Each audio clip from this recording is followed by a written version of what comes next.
अपन आशीर्वचन से हम सभी को अनुग्रहित करें। एक बार जोरदार तालियों के साथ खड़े होकर अपने स्थान पर अभिनंदन वंदन स्वागत माननीय प्रधानमंत्री महोदय जी का।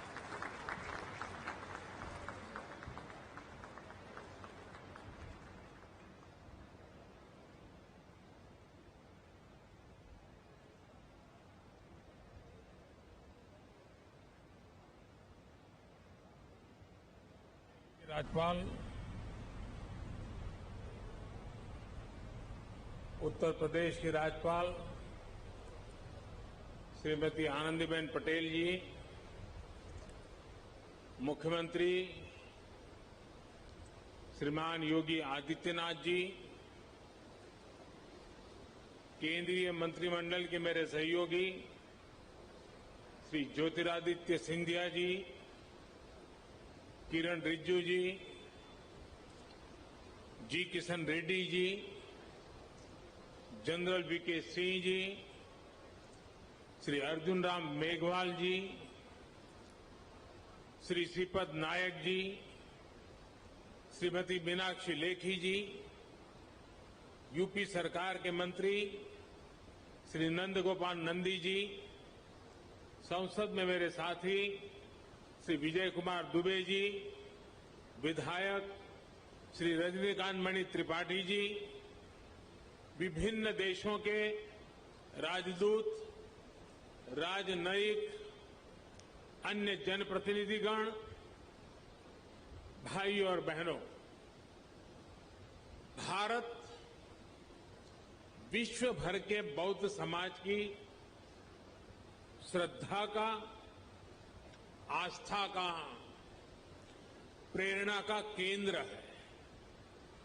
आज कुशीनगर इंटरनेशनल एयरपोर्ट की ये सुविधा एक प्रकार से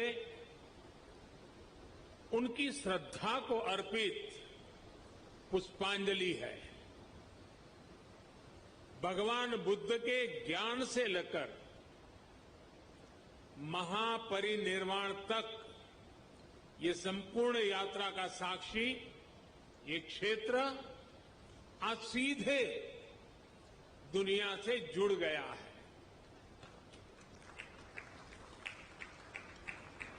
श्रीलंकन एयरलाइंस की फ्लाइट का कुशीनगर में उतरना इस पुण्य भूमि को नमन करने की तरह है। इस फ्लाइट से श्रीलंका से आए अति पूजनीय महासंघ और अन्य महानुभाव आज कुशीनगर बड़े गर्व के साथ आपका स्वागत करता है। आज एक सुखद संयोग ये भी है कि आज महर्षि वाल्मीकि जी की जयंती है। भगवान महर्षि वाल्मीकि जी की प्रेरणा से आज देश सबका साथ लेकर, सबके प्रयास से सबका विकास कर रहा है। साथियों, कुशीनगर का ये इंटरनेशनल एयरपोर्ट दशकों की आशाओं और अपेक्षाओं का परिणाम है। मेरी खुशी आज दोहरी है। आध्यात्मिक यात्रा के जिज्ञासु के रूप में मन में संतोष का भाव है और पूर्वांचल क्षेत्र के प्रतिनिधि के रूप में भी ये एक कमिटमेंट पूरा होने की घड़ी भी है। कुशीनगर के लोगों को, यूपी के लोगों को, पूर्वांचल पूर्वी भारत के लोगों को, दुनिया भर में भगवान बुद्ध के अनुयायियों को कुशीनगर इंटरनेशनल एयरपोर्ट के लिए बहुत बहुत बधाई। साथियों, भगवान बुद्ध से जुड़े स्थानों को विकसित करने के लिए, बेहतर कनेक्टिविटी के लिए श्रद्धालुओं की सुविधा के निर्माण पर भारत द्वारा आज विशेष ध्यान दिया जा रहा है। कुशीनगर का विकास यूपी सरकार और केंद्र सरकार की प्राथमिकताओं में है। भगवान बुद्ध की जन्मस्थली लुम्बिनी यहां से बहुत दूर नहीं है। अभी ज्योतिरादित्य जी ने इसका काफी वर्णन किया है, लेकिन फिर भी मैं उसका पुनरावर्तन इसलिए करना चाहता हूं कि देश के हर कोने में एक क्षेत्र का ये सेंटर पॉइंट कैसे है, ये हम आसानी से समझ पाए। कपिलवस्तु भी बिल्कुल पास में ही है। भगवान बुद्ध ने जहां पहला उपदेश दिया, वो सारनाथ की भूमि भी 100-250 किलोमीटर के दायरे में ही आ जाती है। जहां बुद्ध को ज्ञान प्राप्त हुआ, वो बोध गया भी कुछ ही घंटों की दूरी पर है। ऐसे में ये क्षेत्र सिर्फ भारत के ही बौद्ध अनुयायियों के लिए ही नहीं, बल्कि Sri Lanka, Thailand, Singapore, Laos, Cambodia, Japan, Korea, ऐसे अनेकों देशों के नागरिकों के लिए भी एक बहुत बड़ा श्रद्धा का और आकर्षण का केंद्र बनने जा रहा है। भाई और बहनों, कुशीनगर इंटरनेशनल एयरपोर्ट सिर्फ एयर कनेक्टिविटी का ही एक माध्यम नहीं बनेगा, बल्कि इसके बनने से किसान हो, पशुपालक हो, दुकानदार हो, श्रमिक हो, यहां के उद्यमी हो, सभी को इसका सीधा सीधा लाभ मिलता ही है। इससे व्यापार कारोबार का एक पूरा इकोसिस्टम यहां विकसित होगा। सबसे ज्यादा लाभ यहां के टूरिज्म को, ट्रैवल टैक्सी वालों को, होटल रेस्टोरेंट जैसे छोटे मोटे बिजनेस वालों को भी होने वाला है। इससे इस क्षेत्र के युवाओं के लिए रोजगार के भी अनेक नए अवसर बनेंगे। भाई और बहनों, पर्यटन का कोई भी स्वरूप हो, आस्था के लिए, आनंद के लिए आधुनिक इंफ्रास्ट्रक्चर इसके लिए बहुत ज्यादा जरूरी है। ये उसकी पूर्व शर्त है।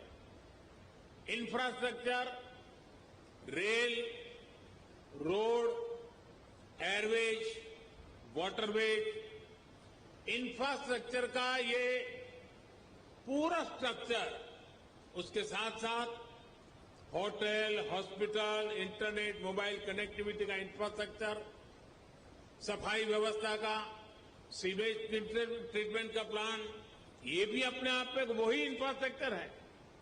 साफ पर्यावरण सुनिश्चित करने वाली रिन्यूएबल एनर्जी का ये सभी आपस में एक दूसरे के साथ जुड़े हुए हैं। कहीं भी टूरिज्म बढ़ाने के लिए इन सभी पर एक साथ काम करना जरूरी है और आज 21वीं सदी का भारत इसी अप्रोच के साथ आगे बढ़ रहा है। टूरिज्म के क्षेत्र में अब एक नया पहलू भी जुड़ गया है। वैक्सीनेशन की भारत की तेज गति से प्रगति दुनिया के लिए एक विश्वास पैदा करेगी कि अगर टूरिस्ट के रूप में भारत जाना है, किसी कामकाज से भारत जाना है, तो भारत व्यापक रूप से वैक्सीनेटेड है और इसलिए वैक्सीनेटेड कंट्री के नाते भी दुनिया के टूरिस्टों के लिए एक आश्वस्त व्यवस्था, ये भी उनके लिए कारण बन सकता है। इसमें भी बीते वर्षों में एयर कनेक्टिविटी को देश ने उन लोगों तक, उन क्षेत्रों तक पहुंचाने पर जोर दिया गया है जिन्होंने कभी इसके बारे में सोचा भी नहीं था। इसी लक्ष्य के साथ शुरू की गई उड़ान योजना को 4 साल पूरे होने आ रहे हैं। उड़ान योजना के तहत बीते सालों में 900 से अधिक नए रूट्स को स्वीकृति दी जा चुकी है। इनमें से 350 से अधिक पर हवाई सेवा शुरू भी हो चुकी है। 50 से अधिक नए एयरपोर्ट या जो पहले सेवा में नहीं थे, उनको चालू किया जा चुका है। आने वाले 3-4 सालों में कोशिश ये है कि देश में 200 से अधिक एयरपोर्ट, हेलीपोर्ट और सी प्लेन की सेवा देने वाले वाटरड्रोम का नेटवर्क भी देश में तैयार हो। आप और हम इस बात के साक्षी हैं कि बढ़ती हुई इन सुविधाओं के बीच अब एयरपोर्ट्स पर भारत का सामान्य मानवी ज्यादा दिखने लगा है। मध्यम वर्ग के ज्यादा से ज्यादा लोग अब हवाई सेवा का लाभ लेने लगे हैं। उड़ान योजना के तहत यहां उत्तर प्रदेश में भी कनेक्टिविटी लगातार बढ़ रही है। यूपी में नए एयरपोर्ट्स, इससे फ्लाइट हो चुकी है। 8 एयरपोर्ट से तो फ्लाइट शुरू हो चुकी है। 8 या 9 इसके साथ 9 यानी 8 हो चुकी है, आज 9वीं। लखनऊ, वाराणसी और कुशीनगर के बाद जेवर भी इंटरनेशनल एयरपोर्ट पर तेजी से काम चल रहा है। इसके अतिरिक्त अयोध्या, अलीगढ़, आजमगढ़, चित्रकूट, मुरादाबाद और श्रावस्ती में भी नए एयरपोर्ट पर काम चल रहा है। यानी एक प्रकार से यूपी के अलग अलग अंचलों में हवाई मार्ग से कनेक्टिविटी बहुत जल्द, बहुत मजबूत हो जाएगी। मुझे ये भी जानकारी दी गई है कि अगले कुछ सप्ताह में दिल्ली और कुशीनगर के बीच स्पाइस जेट द्वारा सीधी उड़ान शुरू किया जा रही है। और ज्योतिरादित्य जी ने और भी कुछ डेस्टिनेशन बता दिए हैं। इससे घरेलू यात्रियों को, श्रद्धालुओं को बहुत सुविधा होने जा रही है। साथियों, देश का एविएशन सेक्टर प्रोफेशनली चले, सुविधा और सुरक्षा को प्राथमिकता मिले, इसके लिए हाल में एयर इंडिया से जुड़ा बड़ा कदम देश ने उठाया है। ये कदम भारत के एविएशन सेक्टर को नई ऊर्जा देगा। ऐसा ही एक बड़ा रिफॉर्म डिफेंस एयर स्पेस को सिविल यूज के लिए खोलने से जुड़ा हुआ है। इस फैसले से बहुत सारे एयर रूट पर हवाई यात्रा की दूरी कम हुई है, समय कम हुआ है। भारत के युवाओं को यही बेहतर ट्रेनिंग मिले, इसके लिए देश के 5 एयरपोर्ट्स में 8 नई फ्लाइंग एकेडमी स्थापित करने की भी प्रक्रिया शुरू की गई है। ट्रेनिंग के लिए एयरपोर्ट के उपयोग से जुड़े नियमों को भी सरल किया गया है। भारत द्वारा हाल में बनाई गई ड्रोन नीति भी देश में कृषि से लेकर स्वास्थ्य तक, डिजास्टर मैनेजमेंट से लेकर के डिफेंस तक जीवन को बदलने वाली है।